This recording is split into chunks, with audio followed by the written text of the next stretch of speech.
When you think about businesses that are selling through the roof, like Aloe or Allbirds, sure, you think about a great product, a cool brand, and great marketing. But an often overlooked secret is actually the businesses behind the business, making selling, and for shoppers, buying, simple. For millions of businesses, that business is Shopify. Nobody does online business better than Shopify. It's home of Shop Pay, the #1 checkout in the world. You can use it to boost conversions up to 50%, meaning way less carts going abandoned and way more sales going through to checkout. Sign up for your $1 per month trial period at shopify.com/income, all lowercase. Go to shopify.com/income to upgrade your selling today. That's shopify.com/income. It's Gareth. Welcome along to Somewhere on Earth. It's Tuesday, the 19th of August, 2025.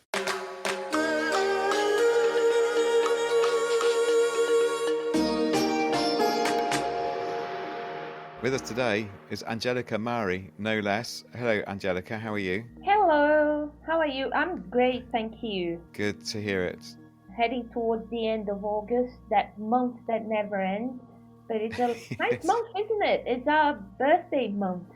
It is, yeah. Yeah, it's quite good that we both have birthdays in an especially long month. It's good. I quite like August to last a long time because it's the UK summer, whereas you probably want to get it over and done with because once you get beyond August and Sao Paulo, things begin to pick up gradually, don't they, in September?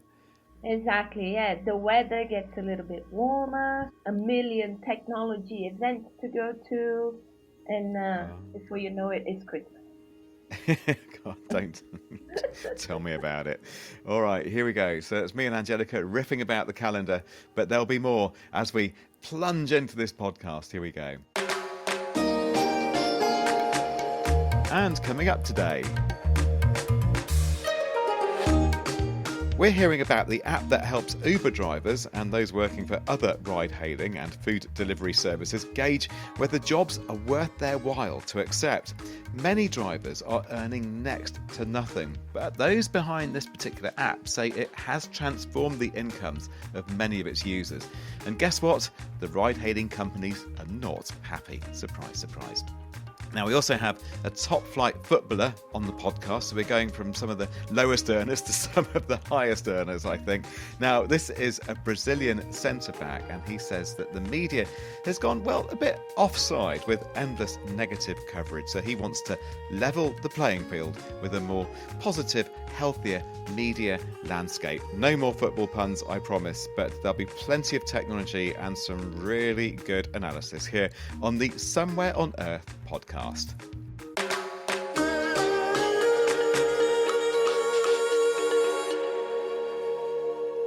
First, when Uber sued us, we thought we're doing something right here. That's a quote, and it comes from GigU, a Brazilian startup that has taken the fight to the ride-hailing and food delivery companies when it comes to workers' rights and pay. In an industry where returns are so low, many drivers effectively pay to work. So GigU has developed an app that helps drivers gauge which journeys are going to be financially worthwhile to accept.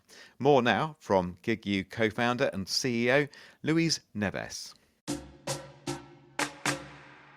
Our app is a smart co-pilot for gig workers. So we have two features. One is the cherry picker.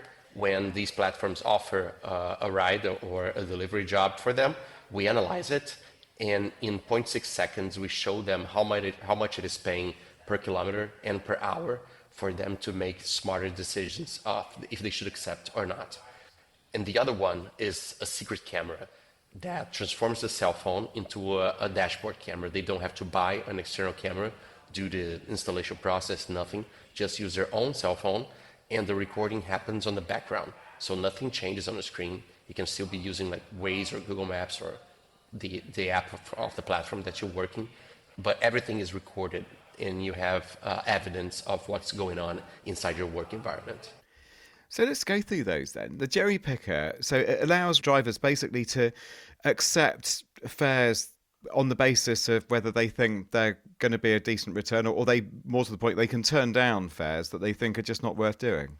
We don't automatically refuse offers or rides. We don't do that.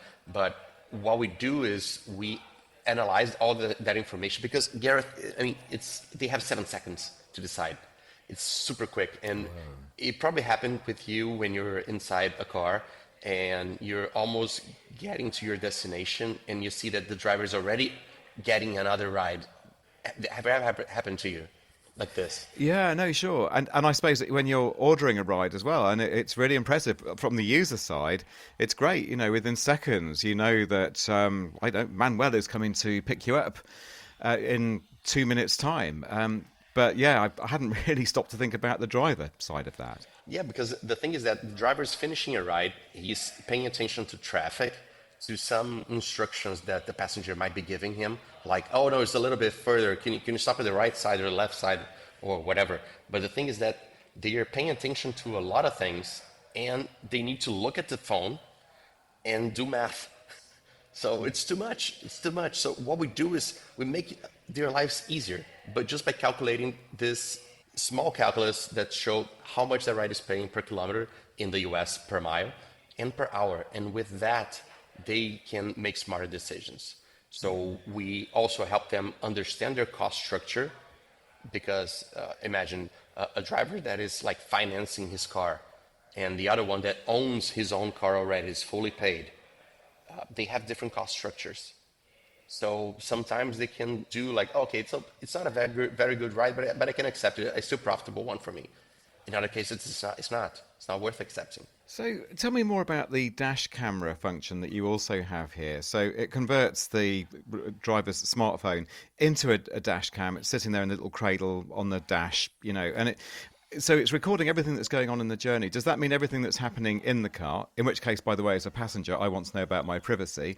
Or is this about the camera pointing out at the road and showing us that? They can point in both directions, but not both at the same time. There are very few cell phones that can upstand using both cameras at the same time. What we say all the time is that you should register your camera in the platform that you're working. Like if you're working with Uber, if you're working with Lyft, they have a section in the app for you as a driver to register, I own a dashboard camera. Therefore, after that, when you as a passenger order a ride, you get a notification saying this driver might be recording this. So this is the same way when you're entering a convenience store. And there's always like that sticker saying, smile, you're being recorded. It's the same thing. If you don't want to be recorded, just wait for another car that's not using a camera. I get it. You have a manifesto, don't you? This is all about driving the gig economy's dignity revolution, as you put it. Tell me more. We built this manifesto when we decided to enter the United States. And we set up all these things that we really discovered in Brazil, and that basically we kept in heart. But what we learned from gig workers and what we discovered that they really needed. Like, for instance, we always say that they generate tons of data about their work, right? But these data should be somewhat converted into benefit for them. Why don't they get to use these data that they provide and that they generate every single day in terms of analyzing their own KPIs? But no platform provides this. I mean, the platforms just want these drivers to log in, accept everything that they offer, and keep on going. But we built this manifesto basically, and I encourage everybody to go to GigU website and see the manifesto, because it's basically a summary of everything that we believe in. You've also been taken to court by Uber, haven't you? Yes. The David and Goliath legal case, as you put it. Yes, the journalists love that in Brazil, yes. How much can you tell me about that? I can tell you everything, but what happened is that Uber hates that we provide this information for drivers, because once drivers are being more selective, it means that they need to pay them more, basically. Because let's think about this, and I'll be very professional, but not boring, hopefully. If you're asking for a driver to go to point A to point B, and the platform decides to charge you for $20, okay? Then it decides how much is going to be their share, and then the rest is for the driver, okay? So it used to be like 20%, 25%, it was a fixed fare. Now it floats, and it floats according to their own algorithm, and it's completely obscure on this. This is not the problem. The problem is that when drivers are being squashed into lower and lower rates just to provide rides for passengers. So imagine in this neighborhood that you have like 10 drivers. If they all keep refusing that same ride, as a platform, you want drivers to arrive fast as possible for the passenger. If everybody is refusing, the only thing that you can do is pay them more, right? So this is why actually they started this lawsuit against us. But of course, it's not what they said in court, and what they said they were really creating this lawsuit was under very false pretenses. But anyways, they say they were stealing data from passengers and all sorts of other things that are not true at all. But you won the case. We won the last decision. So it started like in 2023. And when they filed this lawsuit, they ordered the judge an injunction for us to stop offering these tools. And at first, the first judge that analyzed the case, he probably thought, okay, on one hand here, I have Uber, I use Uber, my kids use Uber. And the other hand, there's a small startup that I never heard about. So probably the judge was trying to be cautious about that. And he gave the injunction to Uber. We appealed that decision. And in the Court of Appeal, we won by an unanimous decision that we should keep on offering our tool while this lawsuit continues. Basically, their strategy was to sunk us in legal fees, but we got very good lawyers that were very, very good with us in terms of their fares, so we can we could pay they them. didn't surge price you then? No, not at all. That's Luiz Neves. Angelica Mari has been listening to that, and not that I want to virtue signal too much here on this podcast, Angelica, but I do on the when you do an Uber journey and you can do the optional tip at the end, you know, when you get out of the car and you get the little call for a tip afterwards when you put your phone back on again. I always do, because I think these people are hideously underpaid, and I personally welcome anything that just gives them a better deal in life. So what do you think? Same. Yeah, I always make a point of giving them 5 stars, even if they're a little bit grumpy. Yeah, me too. Everyone gets a tip, no matter how grumpy. Basically, I think, well, if I had that job, I'd be pretty grumpy as well. That's my thinking on that. Yeah, you bet. It's such an exhausting kind of journey, and you have to work so much to get oftentimes not even enough to make ends meet. And on this whole situation between GigU and Uber, isn't it just a classic David versus Goliath situation? I think it shows that they really hit a nerve with the big tech companies, and it's truly not the kind of a service that Uber or any of the other transportation or delivery companies want to see, right? But the way it works is brilliant, really, and it's such a simple way. And I thought that what was interesting is that they developed a function for automatic job refusal. And this is precisely the thing that was at the center of the lawsuit, because they've argued that GigU was supposedly presented as a violation of Uber's terms and conditions. So that really scared drivers, because infringing terms and conditions, then you might get banned, and then you suddenly lose the source of your income, right? So it's really crazy.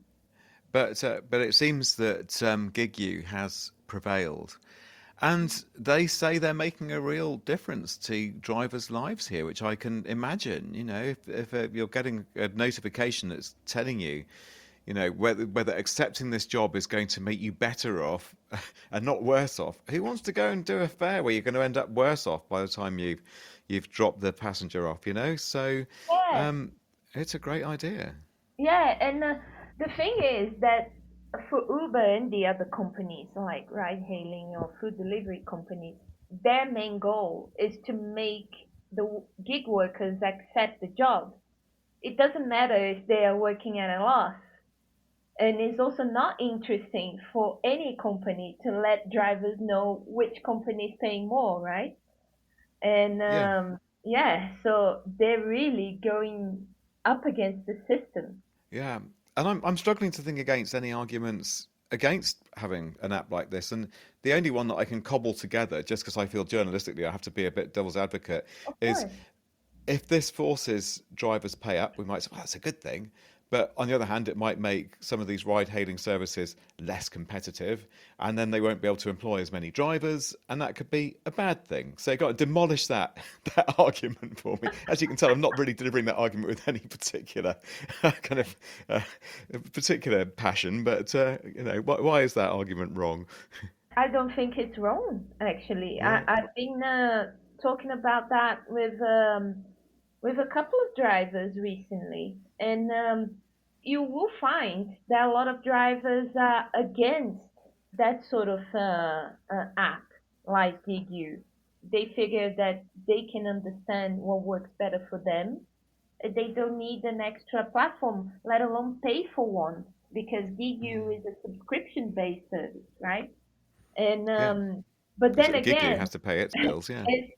it's the same kind of we can work it out kind of mentality. Leave us alone to be free to use whatever we want. It's the same kind of mentality that people that defend online gambling normally use. It's the same kind of rhetoric, you know. And I think there needs to be regulation to make sure that people are not being taken advantage of, and that they can work sustainably and they can get a fair wage for their work. And Angelica, GigU is expanding, isn't it? It is, yeah. They're entering the US, which is a completely different regulatory and cultural landscape than Brazil. And I think that the implications there would be massive, both Yeah. for them and for the broader gig economy. Because in the US, the gig economy is already under a lot of scrutiny, but it's very fragmented across states. So each state has its own regulation. But on the other hand, the legal challenges might be tougher for them because the US courts might be less sympathetic than Brazilian judges to give you when they say we just read what's on the screen kind of argument. You have to remember the American tech companies have much more sophisticated legal teams and money to fund court cases that might go on for a while. And also, the US market is already flooded with that kind of driver's helper kind of app. And finally, the scale requirements will be different, right? Brazil has a lot of geographic concentration, whereas the US, it's quite spread across big distances. And also there's the local regulations, as I mentioned earlier, and pay scales and market dynamics. So GigU will have to use very different algorithms for New York City versus rural Montana. It'll be interesting to see how that pans out. Angelica, thank you.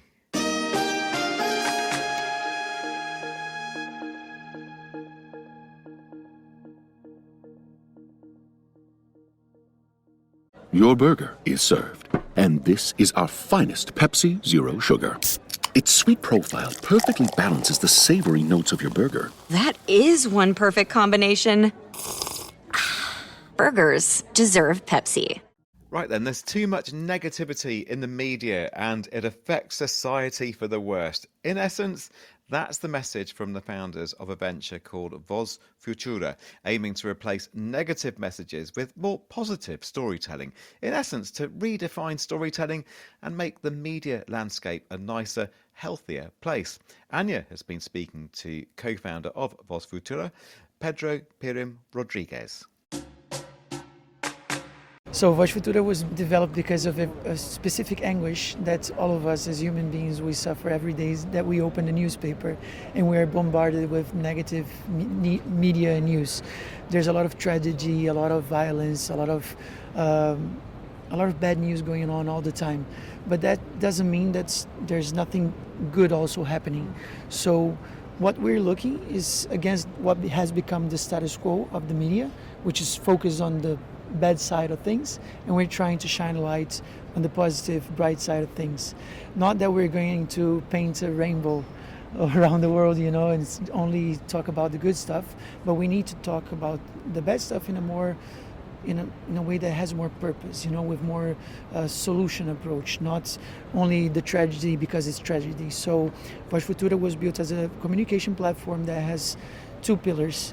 One is social emotional development and the other one is entertainment. And we understand that education and entertainment, they have to go along each, like, side to side, because otherwise education becomes boring and entertainment becomes dumb, so it has to be both at the same time. So how does technology enable you to do this? So technology is a tool.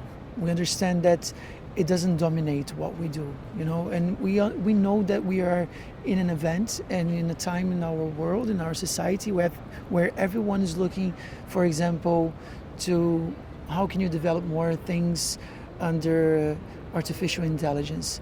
We understand that artificial intelligence and technology are important to develop business, to develop our skills, but we can't stop looking at emotional development, social development, and environmental development as well. So we say that we are a sustainable, emotional sustainable platform, that looks to technology as a tool, as something that can facilitate our progress, but not dominate us.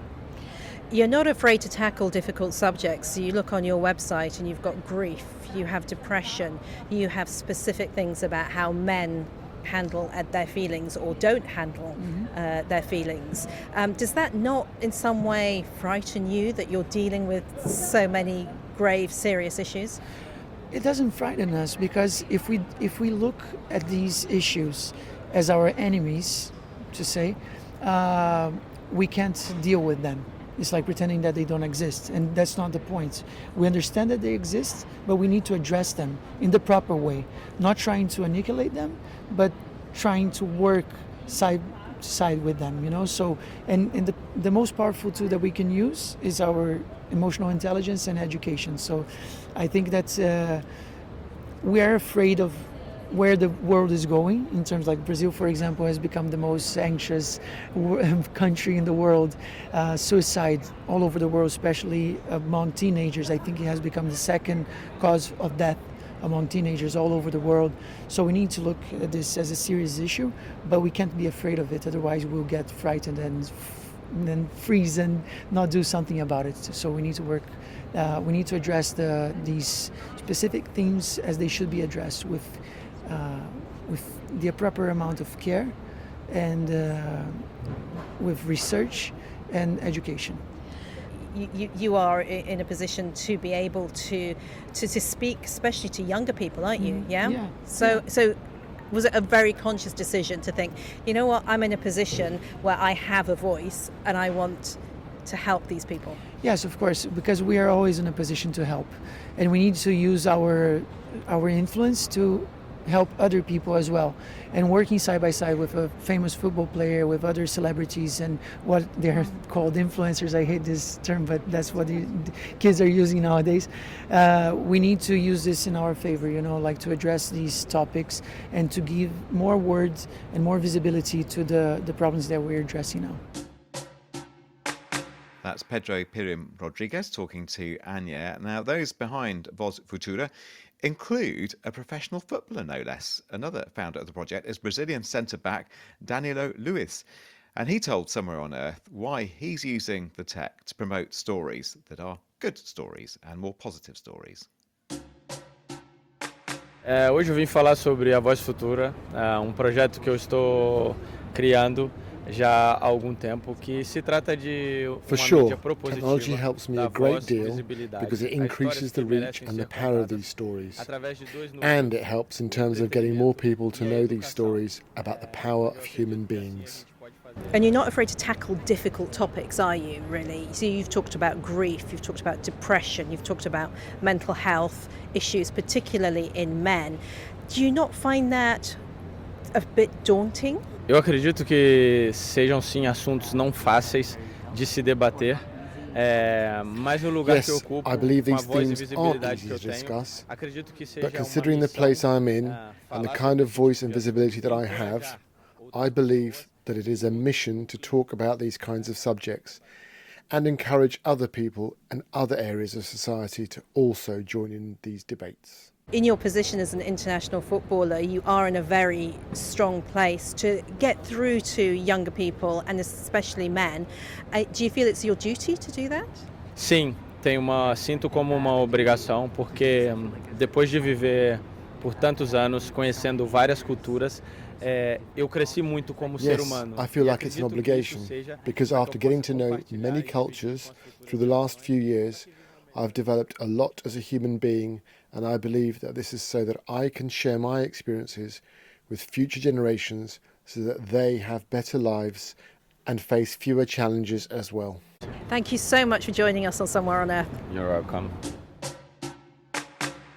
Right, that's Danilo Luiz, who I believe is our first professional footballer on Somewhere on Earth. So we are very excited, especially Anya, who interviewed him. I think she was very pleased to go and do that interview. So, Angelica, that's a good news story. Now, what do we think about trying to, for Vos Futura to play its part in making the media more positive? I mean, really? What do you think? We were discussing just now a model that is quite challenging to develop and scale, which is GigU. But I think that Vos Futura has a much tougher challenge because they're fighting against what is the fundamental economics of digital media.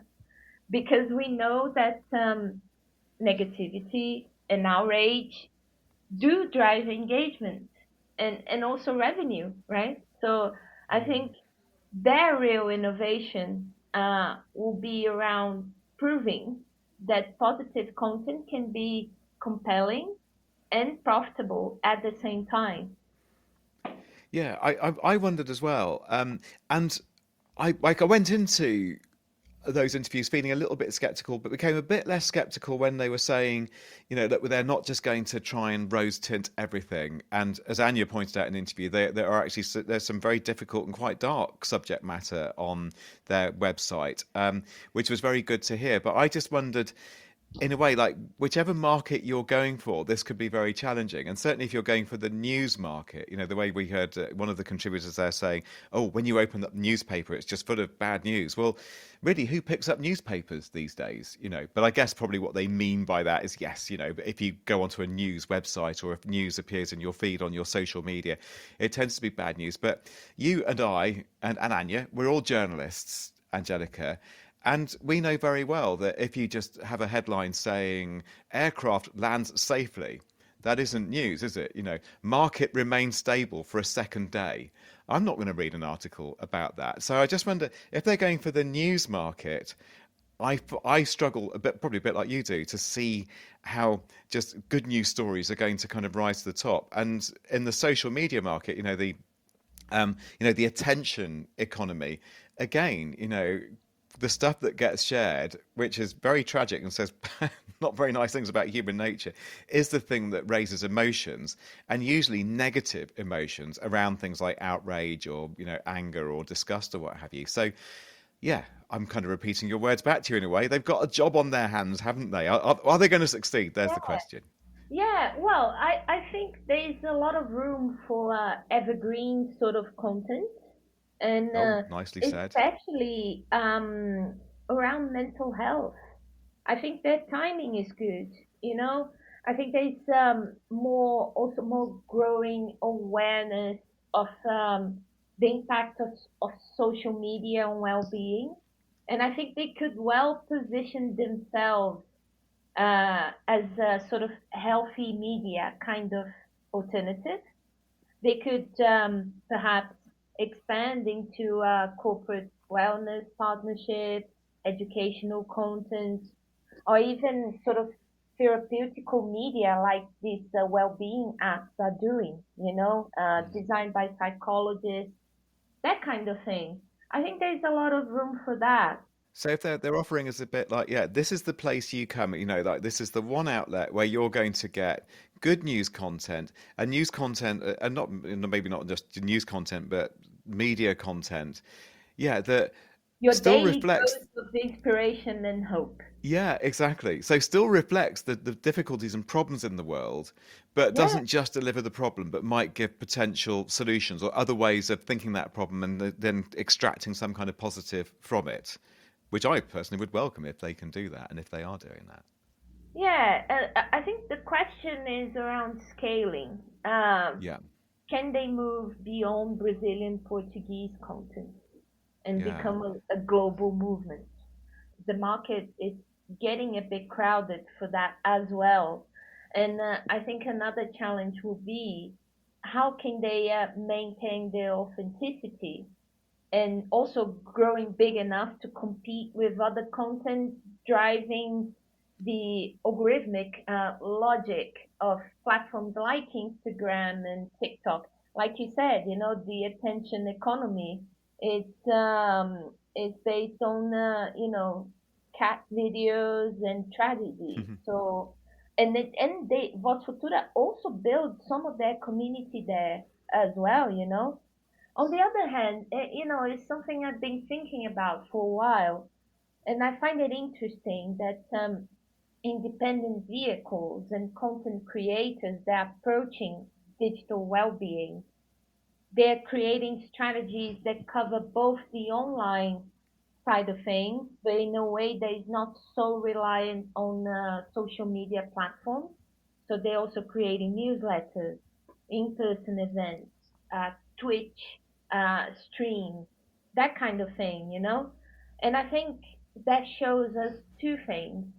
One, there is appetite for digital products with an offering that is different to that logic of the infinite scroll, and also offline products that sort of complement a digital strategy and take people off the screen.